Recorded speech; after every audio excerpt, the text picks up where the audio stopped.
In 1977, the Georgia General Assembly passed a law which finally allowed Georgia's first legalized gambling. Ostensibly, the bill was to legalize small-time bingo by charitable organizations.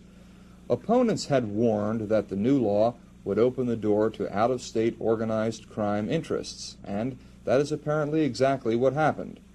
But it would be nearly a year later before anyone took a serious look at the problem. That came when Jim Axel reported that loopholes in the law had allowed criminal involvement in some of the bingo parlors, and those same loopholes were keeping law enforcement agencies from doing anything about it. Here are two of Jim's reports. The name of the game is bingo. It's been legal here in Georgia for only 11 months, and already it is a multi-million-dollar giant. I think we're talking about no less than $15–20 million, no less than that. Representative Dick Lane helped draft and pass the constitutional amendment legalizing bingo. Now, he's concerned that he has helped open the door for organized crime.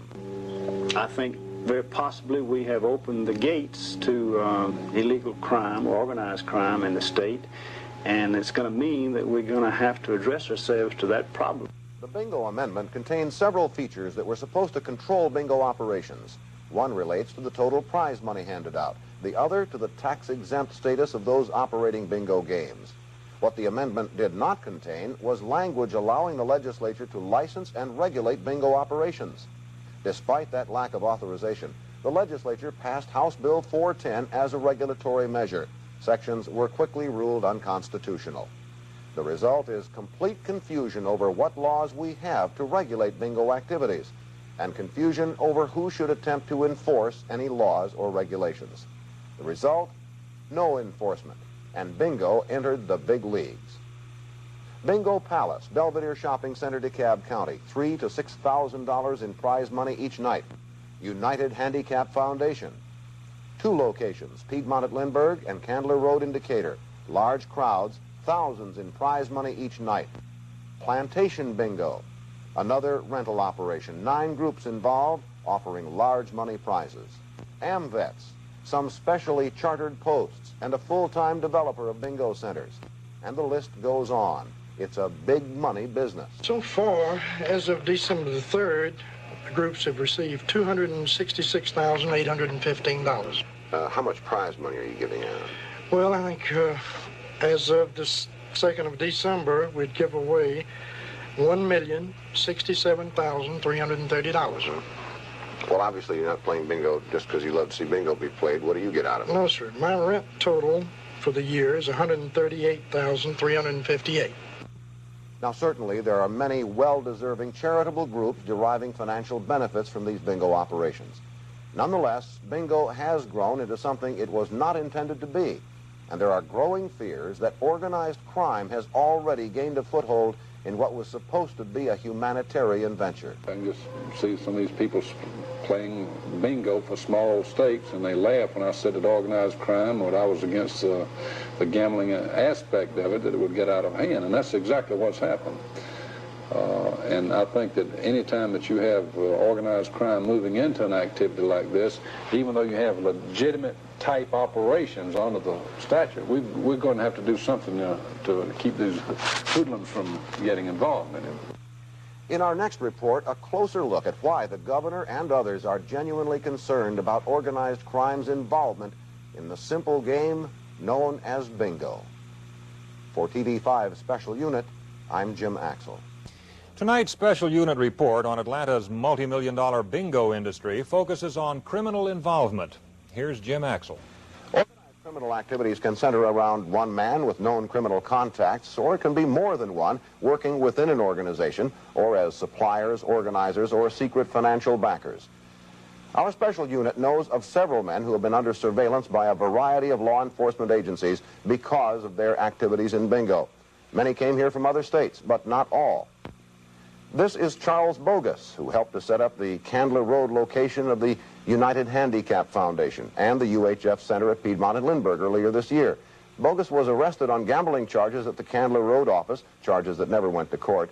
UHF spokesman told us Bogus is not a part of their operation, that he's supplied his bingo expertise and bingo equipment. Or actually, Bogus is a principal in a firm that rents to UHF. Bogus has more than a passing interest in APC Press in Jacksonville. It was known as Penguin Papers before it was taken over, and it supplies most of the bingo paraphernalia sent throughout the Southeast. In Metro Atlanta, those bingo supplies are funneled through Peachtree Bingo Supply Company on Armour Drive. Its president, as listed on tax forms, is Gerald Matheny, a one-time associate of convicted pornography kingpin Mike Thieves. Another man who came here from Florida is Calvin Silber. He's been seen frequently here in Atlanta with William Wright, who runs Bingo Palace at Belvedere. 44-year-old Arthur Greenberg came to Georgia from Florida, where he'd been arrested several times. Last year, he was arrested again, this time on gambling charges in Cobb County, charges later dismissed. In June of this year, Greenberg was hired by the state AMVETS organization to set up AMVETS bingo centers. They popped up quickly.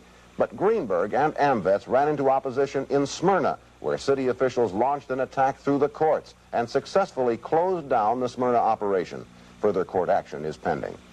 These men tell us they are concerned about big-time bingo, but they're more concerned about big-time crime. I was informed, flat out told, by one of the high-ranking officials about his concern of infiltration of organized crime into the AMVETS organization.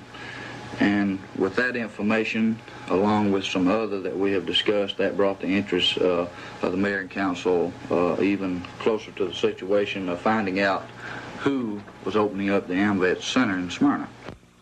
Police investigators know much more about organized criminal activities in bingo than we do. The Metro Organized Crime Council and the Federal Crime Task Force are keeping tabs on known criminal activities, and state officials are aware of the problem. Very frankly, I've taken some of the information that you've had. I think GBI has verified that we do have some of this going on, an illegal activity, and I think that the problem is this uncertainty with the statute. Who wants to move forward? Or should you do it by injunction, or should you do it by criminal proceeding? Officials know about illegal bingo activity. Laws are being broken and the Constitution violated, but we don't see arrests and convictions. Court cases have created indecision over what charges can be successfully prosecuted, and indecision over who should bring those charges.